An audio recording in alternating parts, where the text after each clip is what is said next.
Lalu berbicara dengan rahmatnya Allah Subhanahu wa Ta'ala. Dulu ada orang ibadah 500 tahun di atas gunung, gak ada yang ganggu, non-stop ibadah 500 tahun kepada Allah Subhanahu wa Ta'ala, gak ada yang ganggu. Dan kita kumpul di sini rahmat dari Allah Subhanahu wa Ta'ala. Kita kumpul di sini sebabnya dari Allah Subhanahu wa Ta'ala. Yang ngumpulin kita dari Allah Subhanahu wa Ta'ala. Orang yang lebih sehat dari takdir, kenapa dia akan dapat rahmat dari Allah Subhanahu wa Ta'ala? Itu orang 500 tahun ibadah di atas gunung. Di samping tempat ibadahnya ada pohon 5 sama sungai yang mengalir. Secara logika, dia sendiri hidup di atas gunung, gak ada tubang apa-apaan, cuma ada pohon 5 yang dikatakan pohon 5 itu berbuah setahun sekali. Tapi Allah ciptakan pohon 5, dia berbuah tiap hari buatnya orang makan. Akhirnya dia makan dari pohon 5 ini, dari ibadah 500 tahun, bukan 60-70 tahun, tapi 500 tahun dia ibadah kepada Allah Subhanahu wa Ta'ala non-stop. Ketika dia meninggal dunia, dia bilang, ditanya sama Allah, ente mau masuk surga? Iya. Gara-gara apa? Gara-gara amalannya ya, 500 tahun ya ibadah. Gara-gara amalan ente?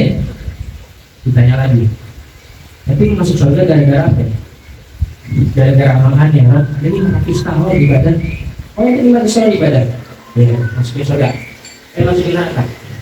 Akhirnya sampai pintu neraka dilempar. Ditanya lagi sama Allah, ente mau masuk surga gara-gara amal ente apa gara-gara rahmat aneh? Gara-gara rahmat ya Rabb. Dia berkata, dengan rahmatmu ya Allah. Akhirnya Allah tahu apa yang dicapai 500 tahun ibadah kepada Allah, diangkat dimasukkan ke dalam surga ya Allah Subhanahu wa Ta'ala. Dan kita dari tadi dari ngomong Sayyidina Habib Umar.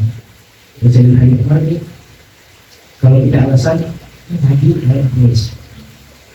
Malam Kamis orang kerja. Sayyidina Habib Umar itu orang yang tidak suka dengan dunia. Dikatakan dulu Sayyidina Habib Umar itu pernah ada tanahnya Sayyidina Habib Umar ini dirampas sama orang. Dirampas sama Sayyidina orang. Lalu Habib Sa'id bin Umar yang dikasih banyak. Habib Sa'id bin Umar yang ada Sayyidina Habib Umar yang dikasih apa? Nggak mau saya dikasih aja nih. Akhirnya aku mau dikasih gak? Lama-lama rumah kita diambil sama dia. Habis tanahnya diambil di tokonya. Pas tokonya gak ada helm, kita ambil aja. Jadi terserah di model P.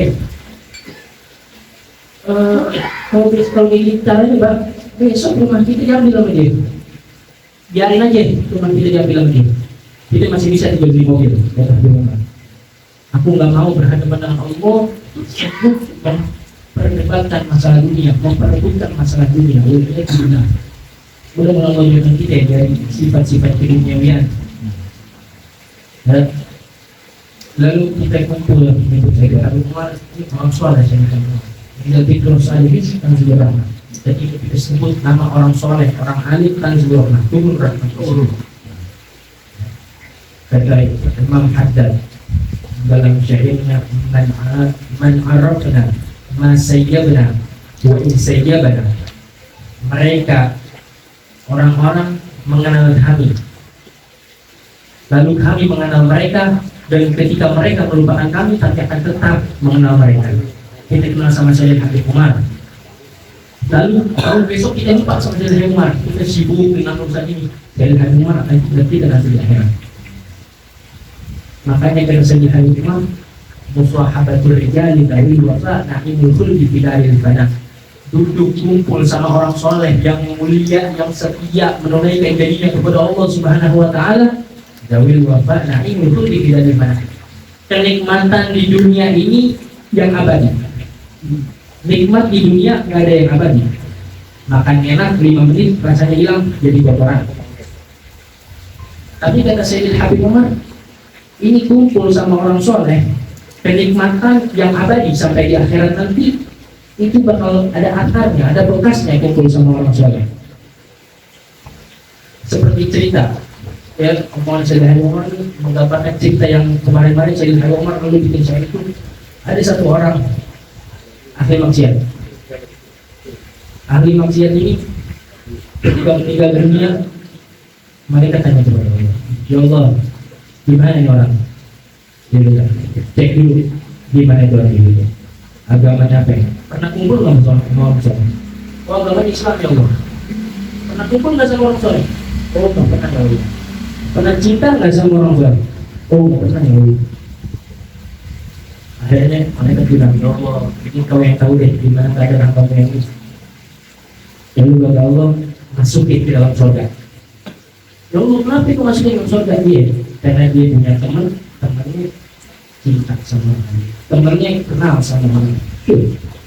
Ini temannya, bukan dia, tapi gimana kita yang cinta sama orang kaya, cinta sama orang soleh. Jadi إذا أحببت الصالحين فاعلم أن فيك خيرا.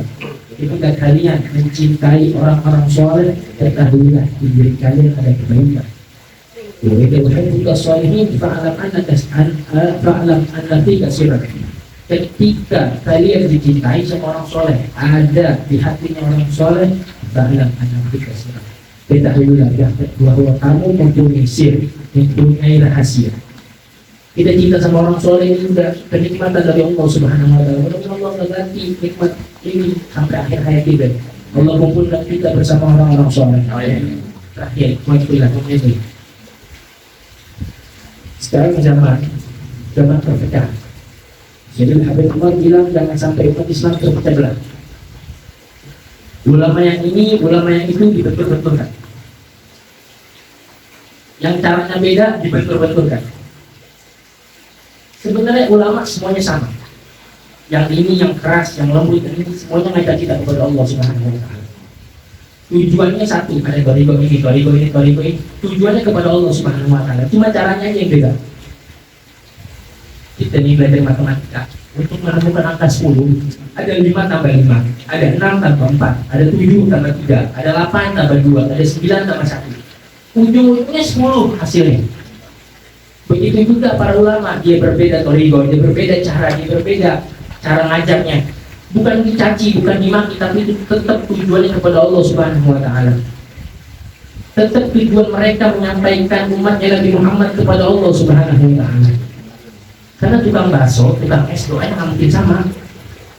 Tukang bakso doa ya Allah turunin hujan, tapi tukang es nggak mungkin minta hujan. Tukang es ya Allah turunin panas supaya saya mati. Tapi bakso kalau dimakan sama es enak kan? Habis makan bakso makan es enak. Inilah perbedaan. Kalau perbedaan nggak kesatuan akan menjadi sebuah keindahan. Tapi kalau perbedaan kita betul-betulkan kita jadi apa-apa. Mudah-mudahan Allah Subhanahu wa Ta'ala jadikan kita orang istiqomah, tetap di jalan koridor para salaf kita. Walaupun para salaf kita ya Allah amal ibadahnya subhanallah. Yang penting nih kita nggak keluar dari rel mereka. Mereka ibadahnya Sayyidina Umar tuh kalau sholat 2 rakaat sholat isyraq bacanya 1 juz sambil diri, baca Quran sambil diri, sholat 2 rakaat isyraq 1 juz dibaca sama Sayyidina Umar. Kita nggak bisa kayak gitu. Yang minimal sholat isyraq 2 rakaat, yang hari 2 rakaat duha, tahajud nggak tinggal. Yang penting nggak keluar dari koridor rel yang udah dibikin oleh para ulama-ulama itu. Biar kata mereka ratusan kilometer per jam, kita jalan pakai sepeda nggak apa-apa, yang penting masih di rel itu, masih di bawah pancinya mereka. Kita nggak bisa kayak mereka. Mudah-mudahan Allah menjaga istiqomah kita. Alhamdulillah. Assalamualaikum warahmatullahi wabarakatuh.